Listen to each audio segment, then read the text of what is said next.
we put words in here like "you must," all right, as opposed to the CDC language where it's like people should.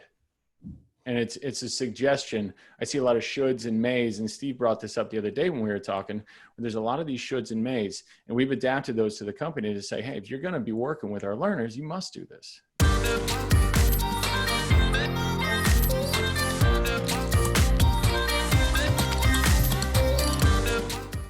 Within the idea of a checklist, it allows for goal setting and self-monitoring together all at once.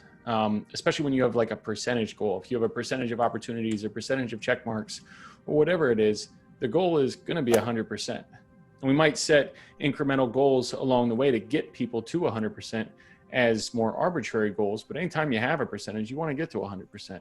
That's an inherent goal within some of these checklists, which is kind of cool. It allows a standard operating procedure to be injected into a self-monitoring device. And what I mean through that is that you can take a step-by-step directive, a chronological, systematic, stepwise procedure, and put it onto something that people will then have to monitor their own behavior. So that's a really, really cool aspect of these, to make sure that you don't just make a checklist of all the stuff you have to do today. Make a checklist in the order that you're going to do them, and it will guide you to not maybe even like potentially the most efficient, but hopefully the most effective way that you can complete what you need to do. Now the design.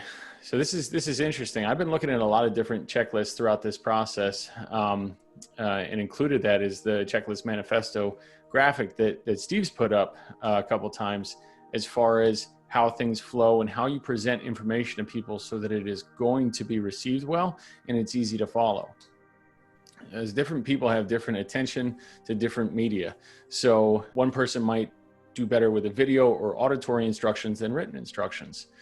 So for those people, we have to make it as systematic, intuitive, succinct, and structured as possible. And I think out of these, when you look at these different design components, succinct is probably the most important one. Brief and clear. If you can make the lines brief and you can make the lines clear, you will have a lot more success than putting like 5 sentences in there and describing the whole rationale and background as to why you're doing. You want to put rationale and background in there, put it in there, but don't make it one of the checklist items. Put it in there at the beginning, put it in there at the end. If people are interested in the rationale, do it when you're training them on how to use the checklist. So that's a really, really important component there. Making it so that it flows too, it's systematic, makes it a lot less haphazard and organized for people who maybe need a little bit of extra structure to what you're doing. You can have subsections in the checklist as well. One of the points is positive directionality. So there's actually one of the suggestions from the CDC about materials and the materials that are present. And they said something along the lines of, pen and paper do not present, high risk transmission, circumstances or whatever it is. They said they're not a high risk material, when what we did on our checklist is just change that to say that they are a low risk material. Because what people might see when they quick glance at that is high risk and pen and paper. And you need to make sure that you're not confusing people with negative wording and you have positive directionality. So try to avoid the not do this and don't and won't and all those, and try to keep it very, very positive language. Exactly. And if you did have to give direction, this is something I've seen you do more of recently, Matt. If you did have to give some direction about what not to do, you might bold and underline the word not or something like that, because people do have a short attention span, including me. Yeah, definitely. And so here's an example of like our preparation. So as we've been tailoring our checklist to the home environment, we have changed a bunch of things throughout this. So there's a pre-departure from your own home checklist. So you got to start this before you actually leave for work to make sure that you are prepared for the day and you're really eligible to work. So this screening tool, and there's some repetitive mechanisms in here to make sure important criteria are completed. So the screening tool, and we've been through this before, it lists a couple different things. One of them is, do you have a temperature of 100 or higher? And then we have it repeated on the checklist. So, hey, if you have a temperature of 100 or higher, you need to reschedule or go telehealth or something like that, just to make sure that you're not going to infect other people in your session. We put words in here like "you must," all right, as opposed to the CDC language where it's like people should. And it's a suggestion. I see a lot of shoulds and mays, and Steve brought this up the other day when we were talking. There's a lot of these shoulds and mays, and we've adapted those to the company to say, hey, if you're going to be working with our learners, you must do this. You must complete this screening tool, because it's really, really important that we're not part of the problem. The state's opening back up, and that's fantastic. I'm really excited to be able to have our learners get outside and all that sort of stuff, but we have to do things carefully and safely.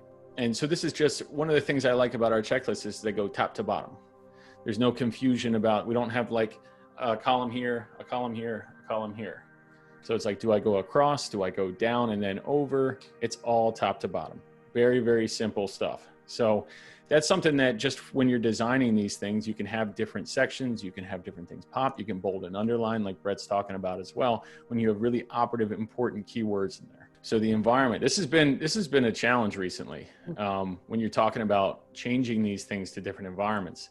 So we had success in one location so far in this controlled setting of the clinic that has allowed us to then systematically replicate these checklists to other locations.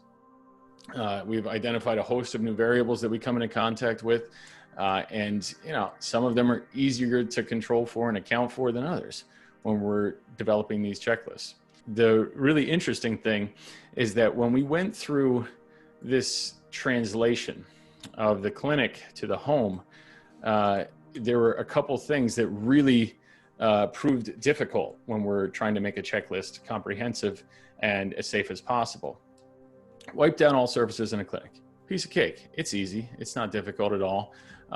They're all your surfaces. Wipe down all the surfaces in someone else's home. Just think about that for a second. Can you imagine going into somebody's home and doing a top to bottom cleaning of their house? They'd probably love that. I bet they'd be thrilled to death. They'd be like, sure, come on in. You can clean my house.